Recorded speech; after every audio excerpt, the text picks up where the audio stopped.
Buenas tardes y bienvenidos a la Fundación Ramón Areces. En su nombre, quiero agradecerle su participación en este acto. Mi nombre es Manuel Aguilar, soy miembro del Consejo Científico de la Fundación Ramón Areces y académico de la Real Academia de Ciencias. Mi especialidad es la física experimental de altas energías o física de partículas elementales. En la actualidad, soy investigador emérito del CIEMAT. Como muchos de ustedes ya saben, la Fundación Areces tiene una larga y consolidada trayectoria en el fomento de proyectos y actividades relacionadas con la ciencia y la tecnología. La Fundación Areces lleva a cabo estas actividades en un marco de colaboración con otras instituciones y organizaciones con intereses afines, como por ejemplo la Real Academia de Ciencias, la Real Sociedad Española de Física, la Real Sociedad Española de Química, la Real Sociedad Matemática Española, así como las universidades y los centros de investigación y con otras fundaciones nacionales e internacionales. La conferencia de esta tarde es un buen ejemplo de lo que acabo de señalar y es fruto de la colaboración de la Fundación Areces con la Real Academia de Ciencias y con la Universidad de Alicante. En particular, quiero ahora agradecer a la profesora Carmen Nájera, que ha sido esencial, ha jugado un papel esencial para la realización de esta conferencia, así como lo fue ayer tarde en la excelente conferencia del profesor MacMillan en la Real Academia de Ciencias. Antes de dar la palabra al profesor David MacMillan, quiero señalar que entre los eventos más importantes de la Fundación están las conferencias relacionadas con los Premios Nobel de Física y Química. En los últimos años, en lo que concierne a la química, hemos tenido el privilegio de escuchar a los Premios Nobel Jean-Marie Lehn, Jean-Pierre Sauvage, Richard Henderson, Joachim Frank, Stanley Whittingham y hoy el profesor David MacMillan, Premio Nobel de Química 2021. En esta conferencia se relatará en primer lugar la irrupción de la organocatálisis en su laboratorio. En una parte de esta perspectiva se destacará por qué la catálisis orgánica ha sido ampliamente explorada en la química orgánica sintética moderna. En esta conferencia se expondrá la aplicación de la fotocatálisis con luz visible al descubrimiento o invención de transformaciones químicas que son conceptualmente o sintéticamente valiosas y, en algunos casos, ambas cosas. También se mostrará un buen balance entre descubrimiento de una reacción y la comprensión de su mecanismo. Esto ha sido extremadamente importante para el desarrollo de un campo de investigación que está ahora implementándose tanto en la industria como en la academia. También se presentará la aplicación de la fotocatálisis al desarrollo de nuevas reacciones Metaloredox con cobre, una investigación que tendrá un gran impacto en el descubrimiento de nuevas moléculas biológicamente relevantes. Finalmente, se expondrá una aplicación reciente de su grupo de investigación dentro del campo de la catálisis fotoredox llamada tecnología de alta resolución micromap, que permitirá investigar las rutas biológicas a nivel subcelular. En la nota de prensa de la Real Academia de Ciencias de Suecia se insistía en la relevancia de los avances de la catálisis, afirmando que se estima en un 35% del Producto Interior Bruto mundial todo aquello que implica, de alguna manera, la catálisis química. Para educarnos en estos complejos temas, tenemos el privilegio de contar esta tarde con un excelente investigador, magnífico conferenciante, que es el profesor David MacMillan. David MacMillan Nació en Belfast, en Escocia, y se graduó en química en la Universidad de Glasgow, donde trabajó con el doctor Ernie Cowley. En 1990 comenzó sus estudios doctorales en la Universidad de California, Irvine, para posteriormente realizar una estancia postdoctoral con el profesor David Evans en la Universidad de Harvard en 1996. Comenzó su carrera independiente en la Universidad de California en Berkeley en julio de 1996. Desde entonces visitado y ha ocupado cátedras extraordinariamente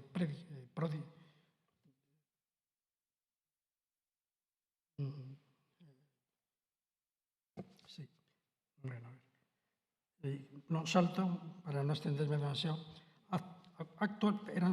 Quería referirme a esas universidades verdaderamente prestigiosas, pues ahora ocupa la cátedra James McDonnell en la misma Universidad de Princeton.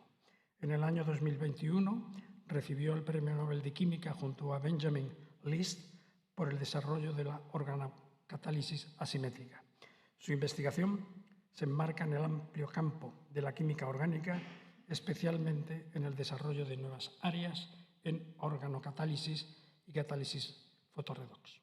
Doy la palabra al profesor David MacMillan, agradeciéndole su colaboración con la Fundación Areces y deseándoles a todos ustedes que disfruten de una conferencia sobre un tema de actualidad verdaderamente fascinante. Muchas gracias.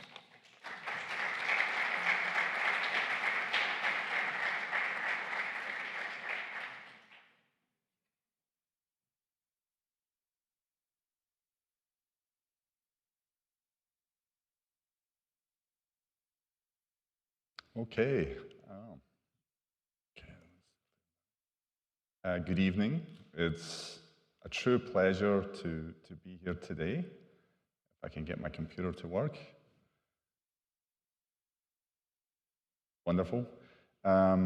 Is my microphone working over here? Even better. Okay, I'm going to step away a little bit. So it's wonderful to get the chance to be here to give this presentation tonight.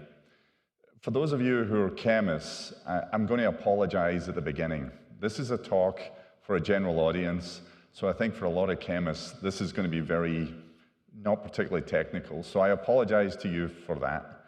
But hopefully at the end of it, you'll find some parts of this which are hopefully interesting, because this is going to be a talk I'm going to answer 3 questions.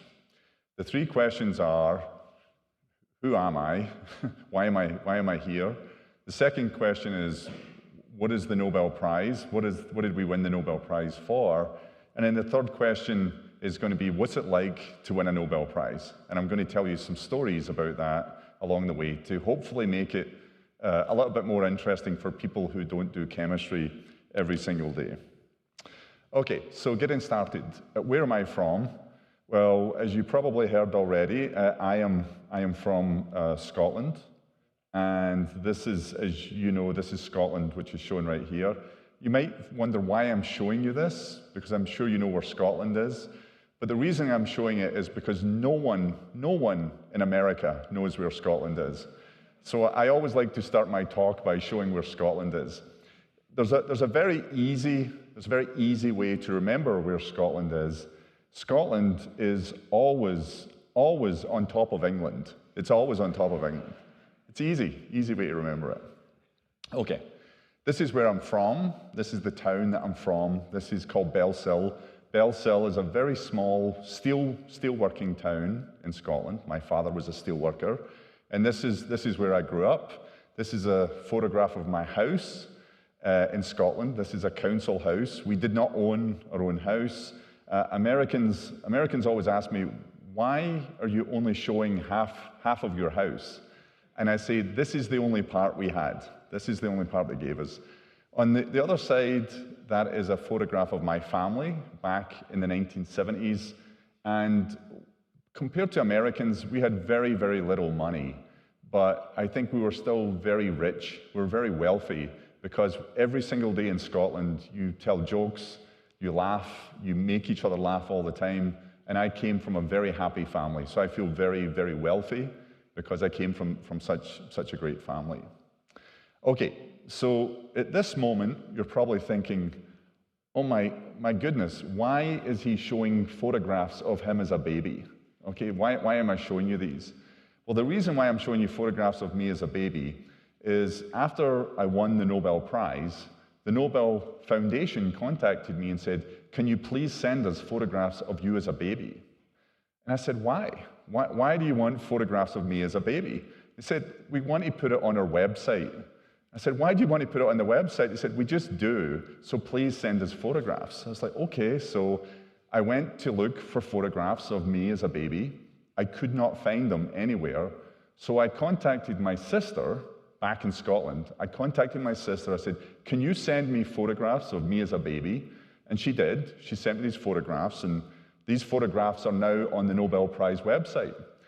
But I think this is the greatest joke ever played. I think this is a fantastic joke, because I'm pretty sure this is not me. I'm pretty sure that's my sister, actually. And she sent this photograph, and she finds this very funny, that her photograph as a baby is on the Nobel Prize website, which I think is fantastic. Okay, so when I was younger, my brother did a remarkable thing. He did something which was really remarkable because he decided he wanted to go to university. You might wonder, why is that remarkable? But it's remarkable because no one in our family and no one in our town had gone to university before. We didn't know anyone who'd ever gone to university. And my mom and dad were actually a little bit worried about this because they thought he was being lazy and not want to go and work in the steelworks. But he actually got a bachelor's degree in physics. And on day one, after he got a job, he made more money for his salary than my father made as a steelworker. And immediately, my mom and dad came to see me and said, you are going to go to university. So it was decided for me that I had to go. Okay, so I decided to go to university, but the formula from my mom and dad was I had to do physics because my brother had done physics. But unfortunately, I really did not like physics. I was terrible at physics. But very fortunately, across the street from the physics, there was the chemistry department. And I was starting to go to do chemistry lectures, and I really enjoyed them. I loved reading about organic chemistry. I was very, very lucky. And also along the way, I also met these wonderful people who are the chemists that I worked with as an undergraduate in Glasgow University. They were a fantastic group, and they were an amazing group to interact with, and I still have many friends that come from this group to this day. So after completing my bachelor degree, I decided I had to do a PhD. So where was I going to do a PhD? Well, like many people all over Europe, I watched television, and on television I loved watching American television programs. I loved American TV, I loved American sports, so I decided I wanted to go to America, and off I went to California, where I began my PhD in 1990. Okay, so we'll come back to this story in a few more slides, but I just wanted to give you my background of how I ended up doing a PhD in 1990. I'm going to move forward in time now to 2021.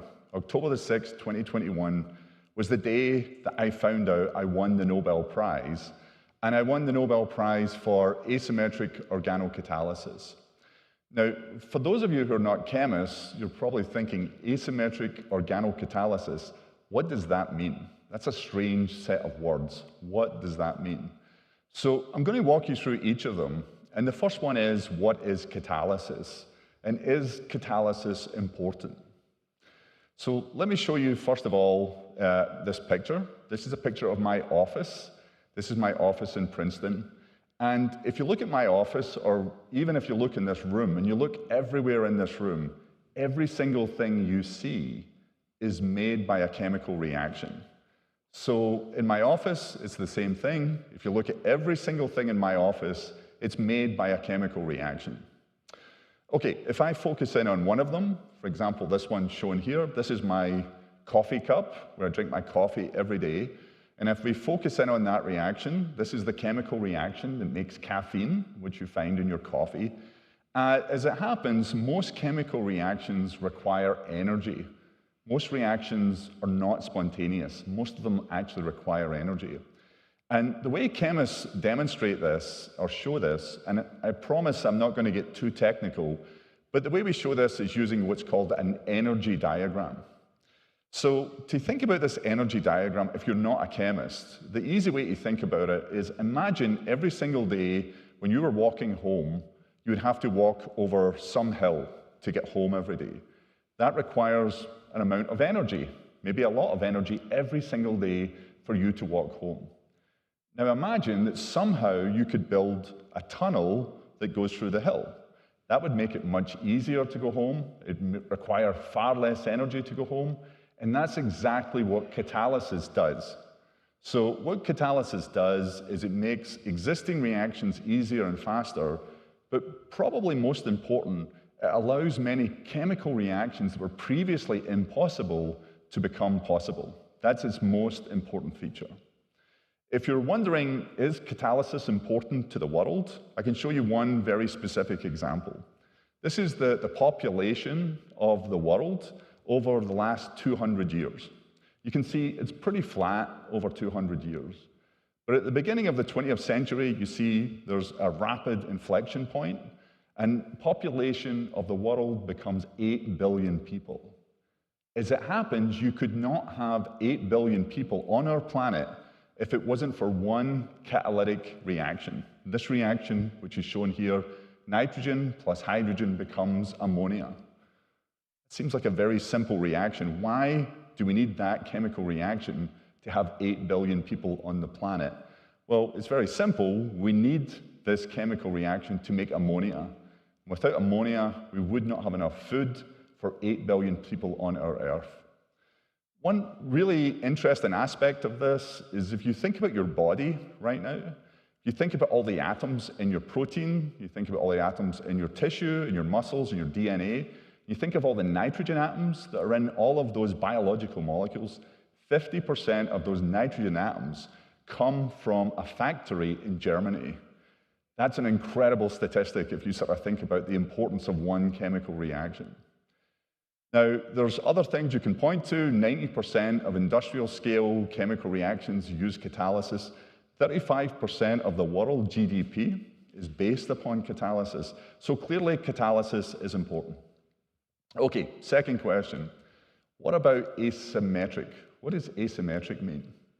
So there's a really easy way to think about what asymmetric means. If you haven't seen this before, look at your hands for a second. If you look at your hands and you look at them and you ask yourself, are they identical to each other? They sort of look like they are identical, but let me show you one thing. For example, if I was to take my left-hand glove, we know that it fits onto our left hand. But if we take the same glove and try to put it on our right hand, we know it no longer fits. So clearly they're not identical. It happens to be that they are mirror images of each other. It's very important, but they're different. They're mirror images, but they're different from each other. Why is that important? Well, it's important because in organic chemistry, you find the same thing with many different molecules, where they exist as mirror images of each other. And here are two molecules which are mirror images of each other. Now, these molecules are very interesting, specifically these two, because if I was to go into a lab and try and tell those molecules apart, that would actually involve using instrumentation, in this case an HPLC, something that would cost a lot of money. In US dollars, that would be about $70,000 of equipment to be able to tell these two molecules apart from each other. However, I'll show you a photograph. This is a photograph of my daughter, Emma, when she was just 3 years old. She's now 18. She's not that big, but she's about this big now. But when she was 3 years old, she was about this big. But as a 3-year-old, this 3-year-old person could actually tell these two molecules apart and tell them apart almost instantly. And the reason she could do that is just simply by smelling them. These two molecules, these mirror images, actually smell different from each other. So why is that? Why can a 3-year-old child tell them apart instantly, yet in a lab it would take us a long time and a lot of money to tell them apart? Well, it's because the human body predominantly is made up of one mirror image and not the other mirror image, which is a really remarkable fact in and of itself. And people spend huge amounts of resources trying to understand why, and we still don't know why. But in life, it's predominantly made up of one mirror image and not the other mirror image, and that's why you can tell them apart. So why is this relevant to organic molecules? Well, if you think about medicines alone are more than a $100 billion market. And in many cases, it's very important when we make a medicine, we make one mirror image, but we don't make the other mirror image.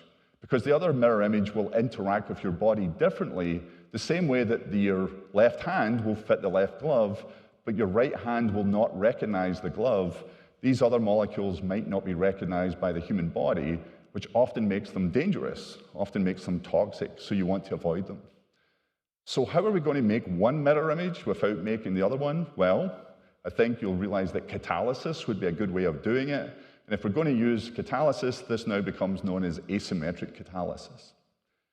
Okay, third part is organo. What does organo mean? And I'll take you back to my part of the story, and I'm going to tell you about 1996. Why 1996?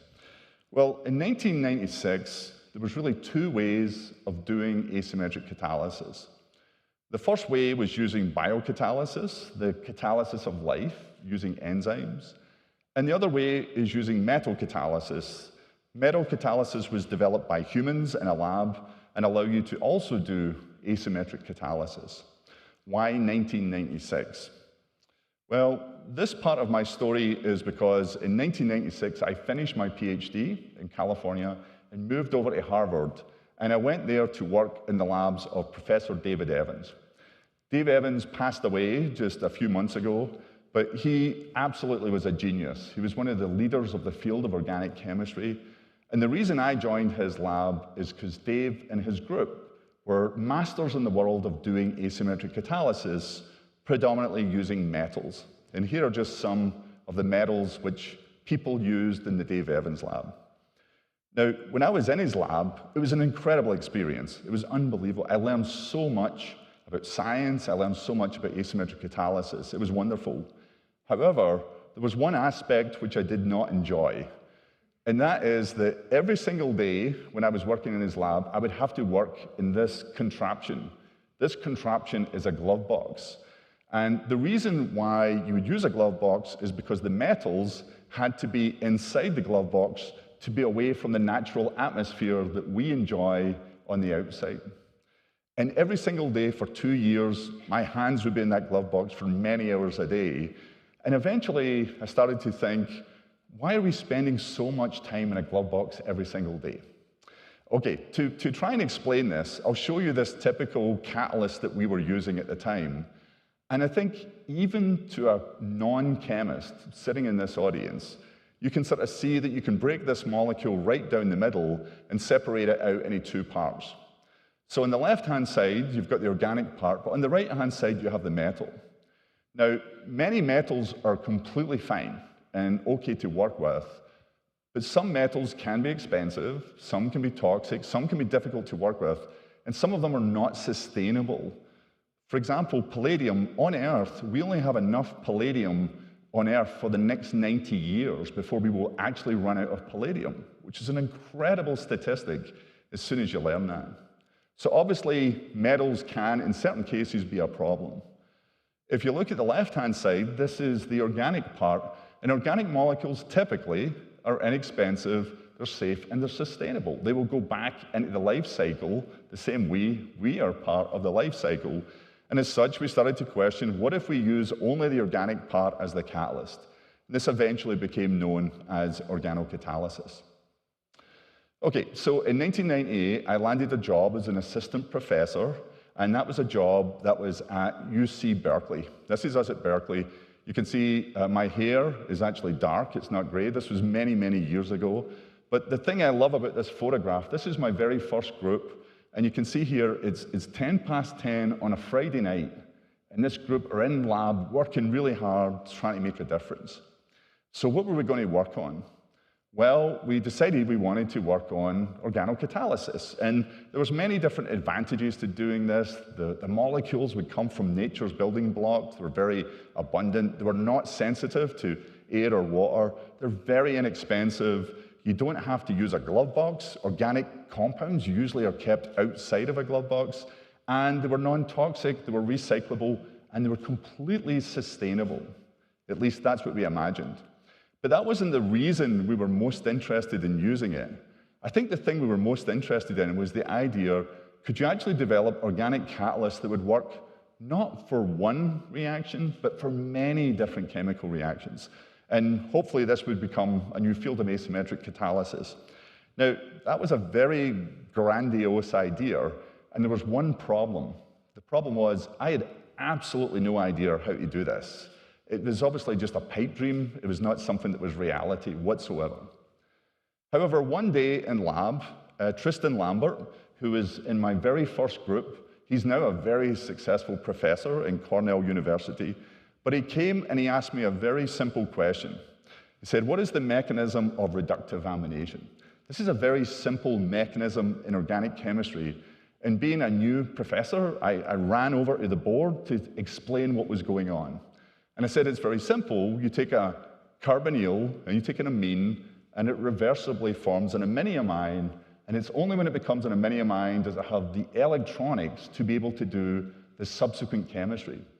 And it really was right there, right then, I had this sort of classic eureka moment. So what was the eureka moment? The eureka moment was you suddenly could realize you could take alpha-beta unsaturated carbonyls with amines to form those aminiamines. Doesn't look so different until you realize that that very much looks like a field of catalysis that uses metals that had hundreds of reactions you could use for it, and those look very similar to each other. To put that in a bit more of a chemistry way of looking at this, in this top case, this is what's called lumolowering catalysis, and there's literally hundreds of reactions that employ metals in lumolowering catalysis. And if you look at this bottom equation, there is basically no examples of using organic molecules to do exactly the same thing. But if these are really simultaneous equations in a mathematical sense, that means you should be able to take organic molecules and perform hundreds and hundreds and hundreds of reactions if this was actually reasonable. Okay, so we had to go off and we had to test this, and this is the very first reaction we ever performed. This was chemistry that was performed by Kateria Arendt. She was a first-year graduate student in my lab. This transformation is known as the Diels-Alder reaction. It's probably the most famous chemical reaction which is known to organic chemists. So that seemed like a good one for which to test this new idea on.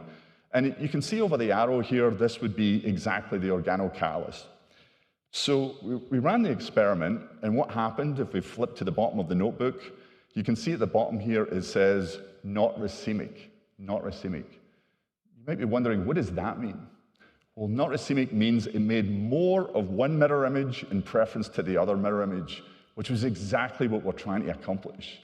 And what was really amazing about this, when she showed me this result, I was so excited. I remember leaving the lab, going into my office, closing the door, closing the blinds, and then I jumped up and down for about 5 minutes. I was so excited. I was a first-year assistant professor.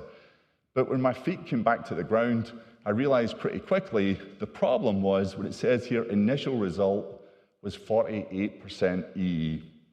What does that mean? Well, 48% E means it makes 48% more of one mirror image over the other one. But if the chemistry community was going to take this seriously, that number had to be at least 90%, otherwise no one was going to care. So we had to decide what were we going to do. We decided that we were not going to publish this result, we were going to wait and see if we could get this up to 90%. And that's exactly what we did until we came up with this catalyst. This was our first catalyst, our first generation catalyst. The thing I really love about this catalyst is it's made from phenylalanine, which is an amino acid, which is bountiful all over the earth, in combination with acetone. Acetone is just paint stripper, it's so inexpensive. When we made this catalyst and we actually tried it out, it worked. It gave us the product in generally 90% E, which was incredibly exciting to us at the time. So at this moment, you're a young group, you're going out to publish this first paper that you're really, really excited about, and you basically have to think about the things that you're going to mention. One of the things we did was we actually came up with the name organocatalysis to describe this, But the other thing we did was we introduced the concept of a generic activation mode. That sounds like a very technical term. What does that actually mean? Well, generic activation mode just means we believe that this catalyst was going to work not for just one reaction, but was going to work for hundreds of different chemical reactions. That's what we basically said in this paper, which was a very bold thing to say because we had no proof that it would work for more than one reaction. So we went off to test this later on. This was our first generation catalyst. And remember, the first reaction we published was this Diels-Alder. And we've told the world this is going to work for hundreds of different reactions. So we went off to test that, and it went bang, bang, nothing. It stopped. Every other reaction we looked at failed, and that was at this moment where you suddenly start to have panic. You start to have a panic attack because you've told the world this is going to work for everything. It's only working for 3 chemical reactions. So what are you going to do? Well, very fortunately, we had 2 amazing young graduate students in my group, Joel Austin and Chris Bortz. And what they did, I describe now as being effectively what I would call precision molecular engineering. What do I mean? Well, basically, if you look at the first catalyst and the second catalyst, you can see in the first case, you have these 2 things sticking out, these 2 methyl groups. In the right-hand one, we have one of these T-butyl groups. So they're just really moving an extra 3 carbons into that molecule, and they're hypothesizing, they're predicting that it's going to be successful. Now, to non-chemists, the way I like to describe this is, think about this in soccer terms. Okay, so this is Zlatan Ibrahimovic. He's a football superstar, and I would say he's a precision athlete who has beautiful outcomes due to his precision athleticism. I'll sort of show you one example of this. So this is a goal which he scored, and that's an amazing goal, right? I think everyone would agree that's an amazing goal. Now, I actually put this in my Nobel lecture. I put this video in my Nobel lecture, and people in Britain got very upset about this. And they said the only reason why I put it in the lecture was because the goal was scored against England. Now, I think that's unfair because, obviously I'm Scottish, and I enjoyed showing this goal that was scored. But I think because it is against England, we can watch it one more time. Okay, there we go. Isn't that amazing? What an amazing goal, right? So the point being is, can we do the same thing? Can we have this precision molecular engineering to hopefully have a great outcome? So we went from the first generation catalyst to the second generation, and then everything started working. What was even more amazing was the fact that Jorgensen and Hayashi, they also published a version of this catalyst. And now the reaction, I think there's more than 300 different chemical reactions which have now been successful using this form of catalysis, which has been enormously exciting for us. Okay, so the next question people always ask me is, well, what are the applications of this? And the journalist I just met with asked me the same thing. There are many applications of organocatalysis. I'll show you just 1 or 2. The first one is flavors and fragrances. The amount of perfume that's used on the planet on a daily basis is incredible. And one of the things we were able to do was actually using organocatalysis with light, we could actually now make Lily of the Valley. But instead of making Lily of the Valley in 6 chemical steps, you can now make it in 1 chemical step using organocatalysis. This is something that Firmenich has now scaled up to a pretty large extent. But one of the largest number I know of is Firmenich also, on a 300-ton scale, make a rose-smelling perfume using organocatalysis, and they do that actually in northern India, basically on a yearly basis. But other ways, and there's many other applications, but the other ones are medicines. This is one example, which is talcegipant. 3% of the world's population suffers from migraine headaches on a daily basis. This is a molecule that was developed by Merck. And the reason I like this example is because it uses our chemistry. It uses this iminium catalysis to make one mirror image in preference to the other mirror image, which is obviously something that we would care about. But there's a third part of organocatalysis that came along, which I did not expect. It was a complete surprise. And that's something that's now been called democratizing catalysis. You might wonder, what does that mean, democratizing catalysis? Well, it's basically the fact that organocatalysis is really affordable. It's very inexpensive. It costs almost no money to either teach it or actually research in it. And as a result, organocatalysis is now taught and practiced on every continent around the world. And I really liked that because based on my own values growing up in Scotland, people often ask me, where do I think the next big idea is going to come from in organocatalysis? And I always say, I don't know. I have no idea. But the one thing I do know, it's not going to be based upon who has the most money. It's going to be based on who has the best idea. And I think that's absolutely something that's fantastic about organocatalysis and why it's practiced literally all over the world.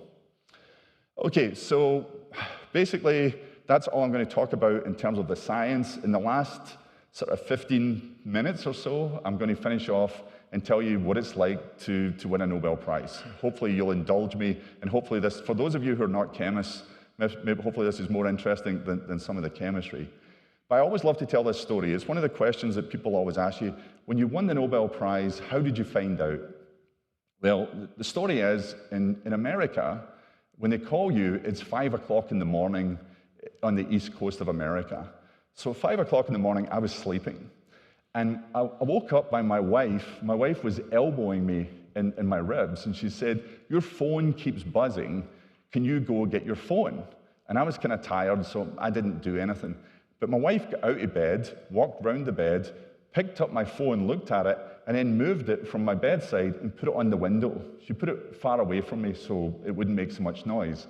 But as she was sitting back down and going back to bed, she goes, it looks like someone in Sweden is trying to reach you, and Ben List is trying to reach you, who was the other winner. And I'm sort of half asleep, and I'm like, what? And so I sort of struggle out of bed, and this is basically, I look at my phone, and this is what I see.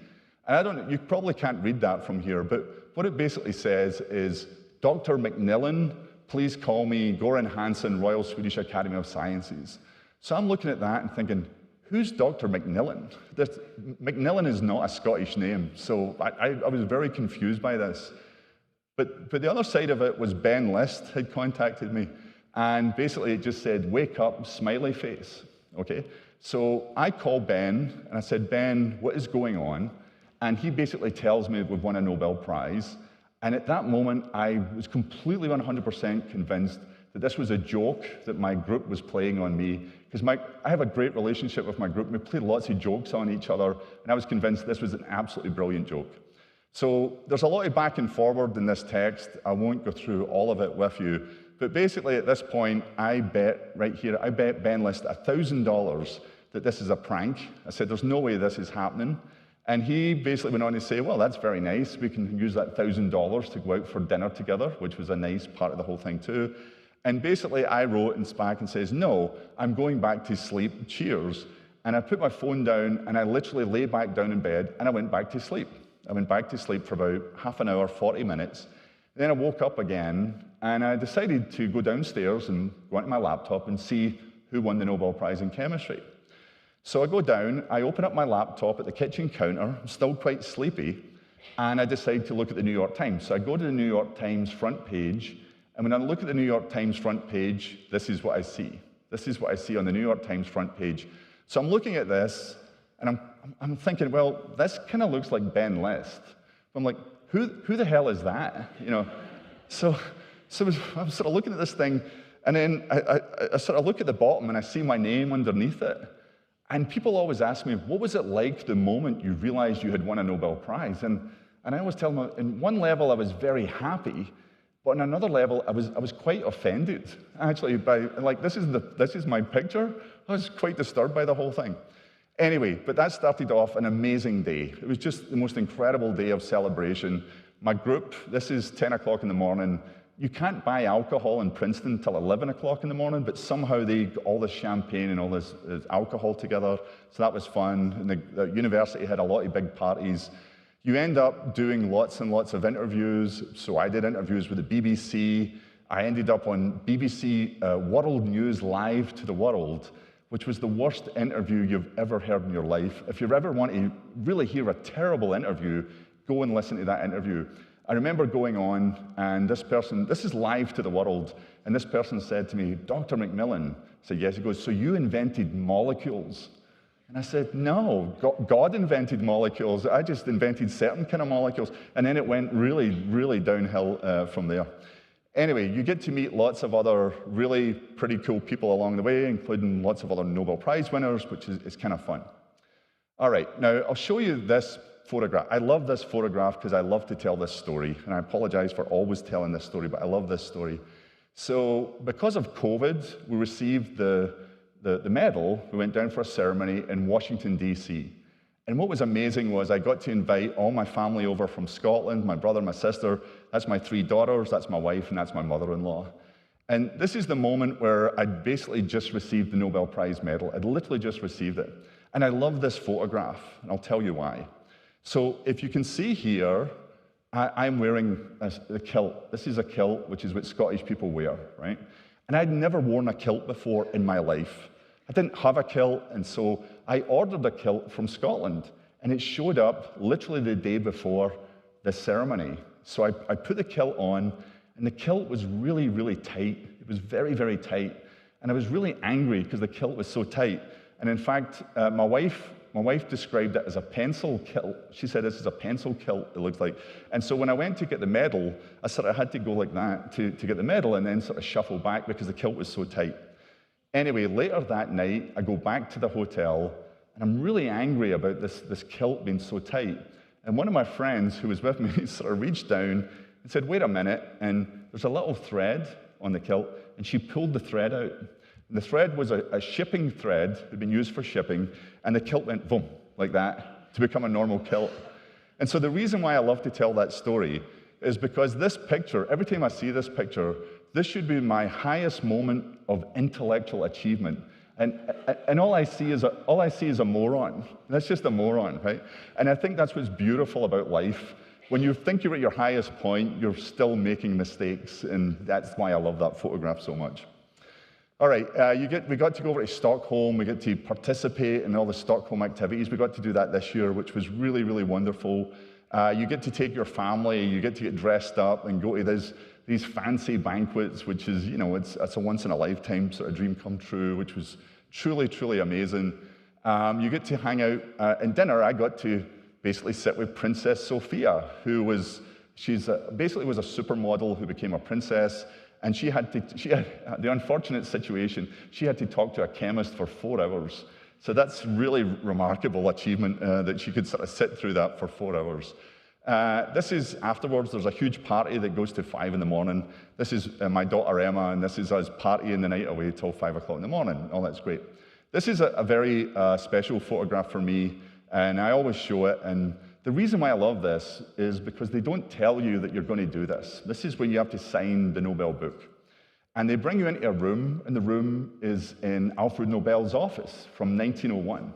And they sit you down, and they give you this book. And you start going through the book.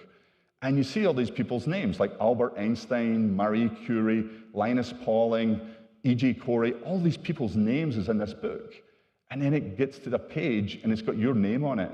And it's the strangest, strangest feeling you will ever feel in the world. It's just seeing, because these people are just incredible, and you're just a reasonable chemist from Scotland, you're not even that good, and your name is in that book, and it's just the most surreal, surreal moment, and I always love to sort of show that. And I'm so happy that they actually captured the photograph of it. All right, now, because he won the Nobel, you get to meet lots and lots of really great people and unusual people. Here are just some of the people that you get to meet. And so you meet lots of politicians, and at one point, I actually got a phone call. I was actually down in Korea, and I got a phone call at 5 o'clock in the morning to tell me that the Queen of England wanted to give me a knighthood. And it was kind of that moment again where thinking, is someone playing a joke on me? But then I realized this was not a joke, this was actually real. It was a very emotional moment. To come from Scotland and to receive a knighthood is something that's it's not particularly typical. And so, as you can see here, I love this photograph, because this is what happens when you take Scottish people to Buckingham Palace. It's not a good situation, because we enjoy the whole thing just a little bit too much. So that was receiving that part. Now, to receive a knighthood, you actually have to go through this process where you kneel down, and this is Prince William, and Prince William puts the sword on your shoulders, and then he talks to you about, who you are and what you're doing. And someone had actually obviously given him information about me, but some of the information wasn't quite right. So he said to me, "So, Professor MacMillan," and I'm like, "Yeah." He goes, "So I've been told that you're getting all the plastics out of the ocean," which is not at all what we're doing. And so, but instead of saying no, I didn't want to disagree with them. So I said, yeah, we're getting the plastics out of the ocean. And at the back of my head, I'm thinking, why am I lying to Prince William? This is like a completely surreal moment. The other thing I loved about it was, and I hope this is a photograph that the Buckingham Palace Press Corps sent to us, which I really love. This was just after my daughter met Prince William. And she's described him as the most handsome man she'd ever met in her life. And as she's walking out the door, she just has this incredibly happy face. And I was so happy that they were able to actually capture that photograph, which was wonderful. So you get to do lots of really kind of fun things. For those of you who are soccer fans, no matter what team you support in the world, I think you can appreciate this. I was very lucky that my team, Rangers, invited me to come and be the guest of honor and to walk out onto the field. This was before the crowds were allowed in. But you walk out onto the field, you're taken and made to feel special for the whole day, which was just absolutely incredible. I was on Rangers TV, I was there with my wife, and they did this very special thing. At the end of the day, they said that we're going to actually give you a season ticket for life, so I can now go and watch Rangers anytime I ever want to go and watch Rangers, which was just an absolutely incredible thing. And so I was able to go and take my daughter to her first Rangers game. And you know, no matter what team you support, this is like something, you know, growing up as a child is just something you could really just never dream about. Okay, so I'll tell you this story really fast because I know you've seen this already. I've already shown you this goal by Zlatan Ibrahimovic. And I sort of talked to you about people in Britain were sort of slightly upset about the whole thing. And honestly, the only reason I put it in the Nobel lecture is because many of my friends are English. And I thought this would be funny to sort of tease them and joke with them by putting this goal in my Nobel lecture. I thought they would find it amusing. But I didn't realize the trouble it was going to cause, which was really, really funny. So, for example, the day after my Nobel lecture came out, the Times of London, which is the most substantial newspaper in all of the United Kingdom, they put out the following news article, which I think is just absolutely fantastic. So I don't know if you can read that, but this is what the Times of London actually wrote about my showing this. And you can't read this, but I'll read it out to you. It says, a Scottish professor mocked the England football team while accepting his Nobel Prize for Chemistry by revealing a spectacular goal against them helped inspire his scientific breakthrough. That is absolutely gold. You can't imagine how awesome that really, really is. Now, this went everywhere in Scotland. Everywhere in Scotland, people were like talking about it, people were going on about it, and lots of people started to find out. For example, I don't know if you know Sir Alex Ferguson. He was the coach of Manchester United for 25 years, viewed as the greatest coach in the history of the Premier League. So he called me up and said, hey, do you want to come to my house? And so we hang out till like 2 in the morning, drinking wine and really having an amazing time. Other things that happened in Scotland was they actually invited me over to all the whiskey distilleries to come and visit. They invited my friends as well. This is one of my favorite things that they did. This is called a whiskey run, because what they do here is they empty all these whiskey into a big river, and then they said, okay, grab some glasses and start scooping out the whiskey, which you'll see in a second is exactly what we're doing. This is one of the most, I mean, for a Scottish person to see a river of whiskey, and then you're told that you can just start drinking it, and as much of it as you like, is just like something you can never, ever imagine in life. It was just absolutely an amazing experience to actually do that. All right, now I'm almost done. I'm like 2 more minutes and I'll be done.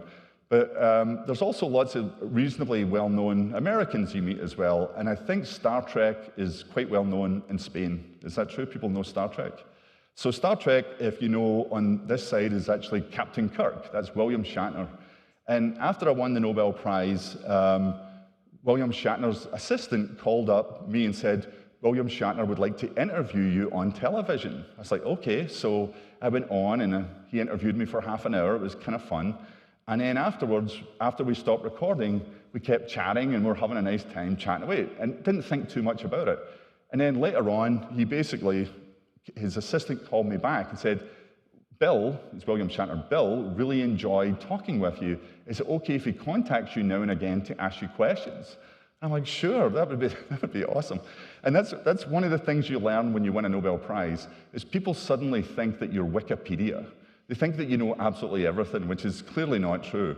But the nice thing is, every now and again, William Shatner calls me up and we do Zoom calls and he asks me questions. And one of my favorite questions that he asked me very recently is, David, what is a photon? If you think about that, Captain Kirk wants to know what a photon is. That's absolutely amazing. That's like one of the most fantastic things you could ever imagine. All right, I promise you I'm almost done. One of the great things about winning this award, one of the most fulfilling things about winning this award, and because of Zoom, and COVID brought us Zoom, and you might think there wasn't a lot of good things that came from COVID, but one good thing about Zoom is I now get contacted by people all over the world asking, will I talk to high school kids or elementary school kids in their classroom all over the world, in Africa, in Europe, in Asia. And one of the most amazing ones that I had recently was the ambassador from the Ukraine to America. The ambassador for Ukraine contacted me from Washington, D.C. and said, would I talk to high school kids in Ukraine who've been displaced because of the war? And I was like, okay, I'll do that. And so I went on and I talked to these kids. And honest to goodness, I don't think, I could not even begin to imagine the world that they're living in and what they're going through. And I had no idea what I could give to these people. But the one thing in talking to them, what was amazing was how excited they were about science. You think about their situation and they're so excited about science, and it just blew my mind. And it's one of those things that makes you feel really good about our world going forward. That there's people who are in this horrible situation and they're still that excited about science, that really had a profound impact on me. It really sort of blew me away. Okay, so I'll finish off by telling you this real fast. After I won the Nobel Prize, they give you $500,000 in prize money. So you get $500,000 and Ben get $500,000. And basically, I decided pretty quickly that I wasn't going to keep that. I didn't feel I should keep that money. So we're trying to figure out what to do with the money. So what we came up with was to actually create a foundation. And it's for underprivileged people or kids in Scotland who are trying to go to university. Now, I happened to be on a radio show in Scotland, and they were kind of making fun of me, and I was telling them this story, and they loved it. And so it actually ended up on the BBC website, and then it went all over the world. And what was amazing about that, almost free advertising, was lots of people from all over the world started donating to this foundation. So we now have a much more money than the $500,000 that we started with, and every year now we make a grant to various universities in Scotland to help either children or kids, teenagers who don't have money get to university, or those of them who are in university and are thinking about leaving because they can't afford to be there. And it's been a really incredibly satisfying program to actually be part of, and it was named after my late mum and dad. I always finish off by thanking my family. My family, are, like most people, are the most important people in my life. I wouldn't have been able to do any of this without them. This is us in Australia on the Harbour Bridge in Sydney doing a dance. And I always like to thank my daughters, and I actually thank my wife. And then for all of you for coming out on a Thursday night when the Spain national team is playing, I really can't thank you enough for doing that. That really is, I'm massively appreciative for doing that. If there's any questions about any of this, please ask them. So thank you very much. Thanks a lot.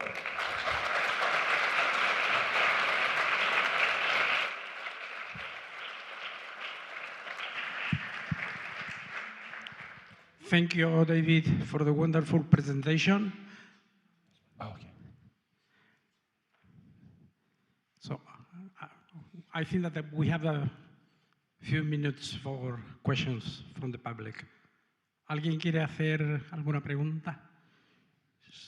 Que se le traducirá en inglés.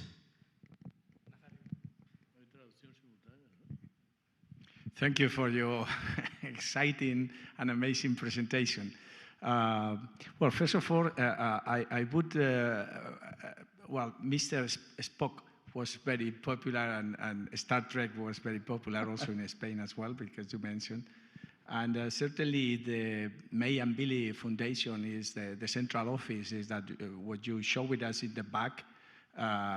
Be sure that many visitors would be there, particularly me and some colleagues. My question was, what was your, because you mentioned the first catalytic process, because it was, I took a picture of the blackboard with the chalk, and because that is really amazing, and I'm pretty sure that was that. But that was not that was down. So what was your inspiration in terms of previous. There were, the merit was fantastic, and you put a new concept in chemistry, organocatálisis. So, and you explain in a wonderful manner. But in the literature, there is always something before that nobody could see. Yeah, and, so I should have put it in. Actually, my Nobel lecture, which I didn't think I'd have time for, so uses of organic molecules of catalysts has gone back 150 years. You can find examples of it 150 years ago. The difference was, and there's things like the Haywish-Parrish reaction and all these other ones, the issue was that everyone thought they were sort of unique one-off, right, where you could do it, and it was a kind of like, we call it, in English, we call it a party trick. It's a party trick is where you do it's a one-off. It's a unique thing that never happens again. So there was clearly examples where people had done that, but the idea of really being able to think about how you could systematically use it for lots and lots and lots of different things, that was not something that really came along. And what happened, which was really lucky, I think, was that when we were doing iminium catalysis, Ben List and Carlos Barbas had sort of figured out that you could use enamine catalysis for lots and lots of things too. And I think that's what sort of captured the imagination of the field at the time. And I think there was also a recognition that, oh my goodness, you can actually do catalysis broadly using molecules that were sitting in your stockroom, and you don't even have to make them.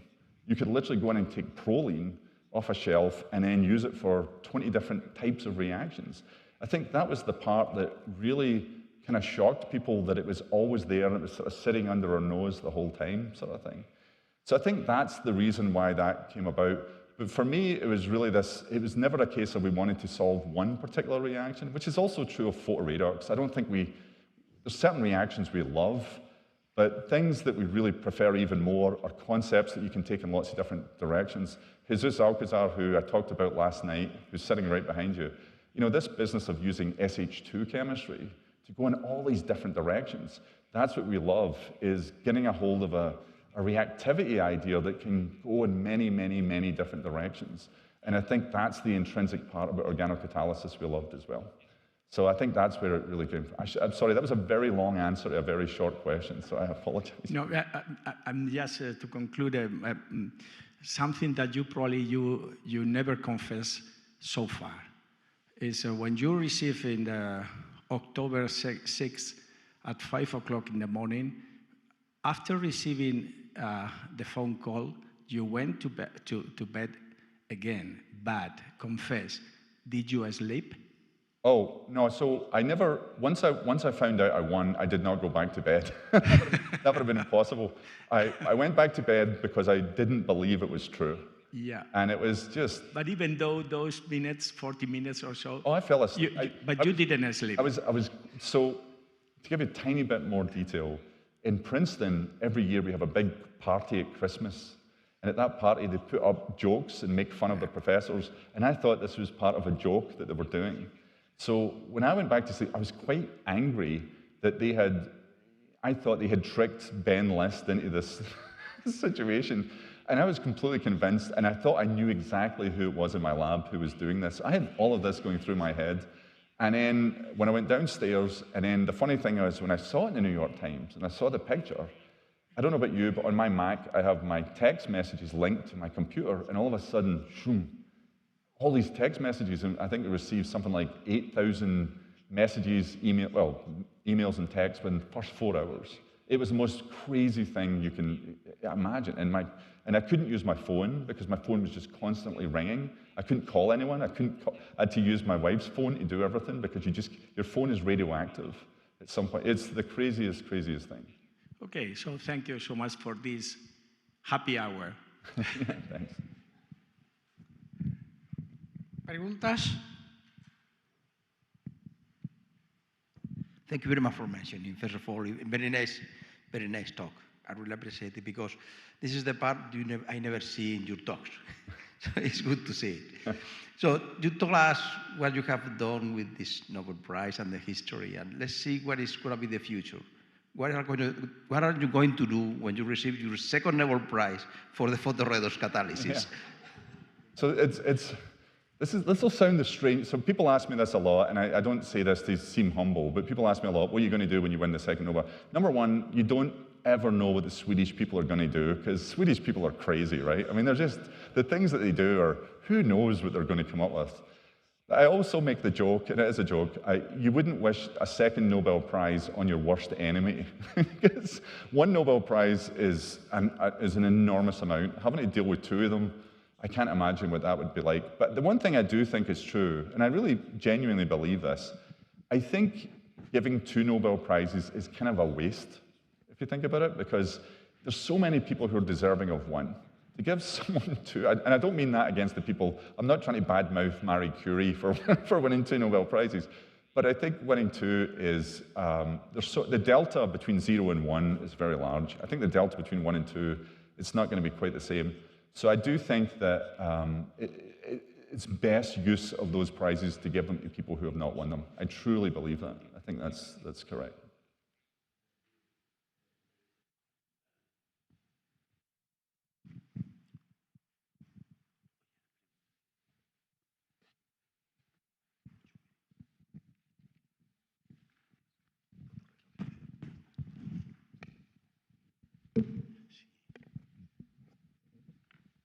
So thank you very much, Mr. MacMillan. Me and us as young researchers would like to know what can you tell us for young researchers to keep doing chemistry? Yeah, that's a great question. You know, I get asked that a lot, and I think the hardest part for a young person, especially when you see professors like myself giving these talks, is like everything looks easy, right? Because it all works. Because we only show you the part that works. We don't show you the part that doesn't work. And the vast majority of the things we do not work, right? That's the thing that we keep as a secret. We make ourselves look good with these talks. I think the part about being a young person is the realization that most of it is not going to work.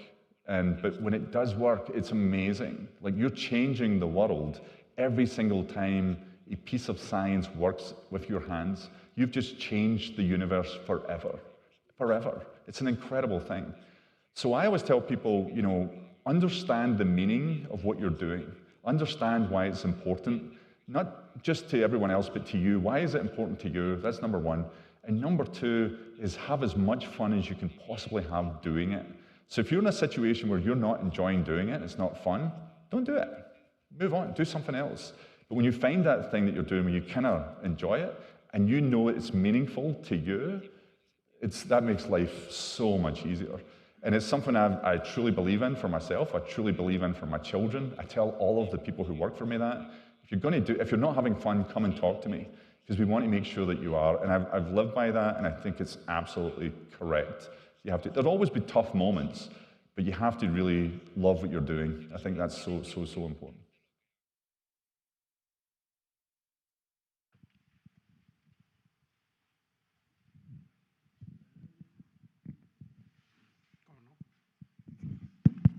Hello, I'm Miguel Alario Franco. I'm also a chemist, inorganic chemist. And I have given lectures about ammonia many times. And even in this hall, actually, I talk about Haber synthesis. And you showed a beautiful picture, a movie, actually, of the growing of the population, which is in a great part due to the ammonia synthesis of Haber. Now, the question is really a good thing? Was it really a good thing to make the population of the world to grow so much, seeing the problems that we contemplate now?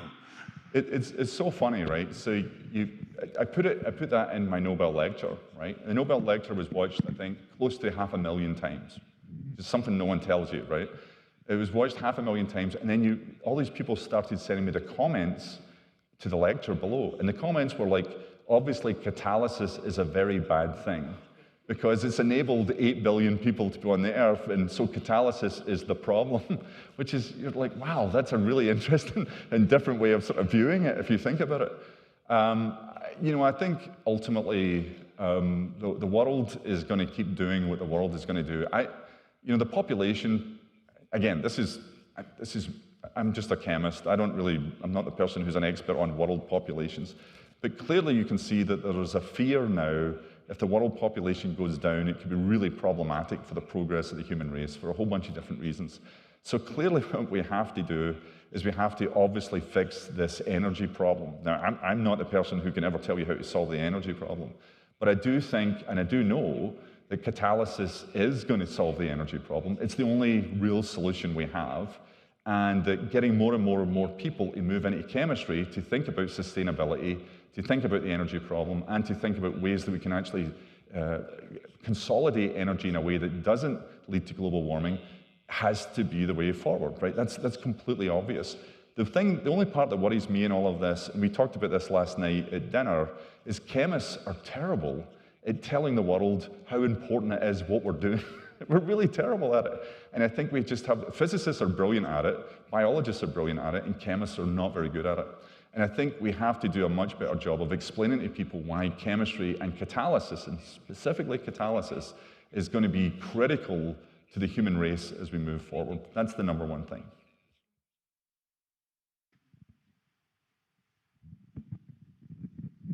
¿Alguna pregunta más? Pues si no, vamos a cerrar esta jornada agradeciendo principalmente a David MacMillan for the magnificent presentation.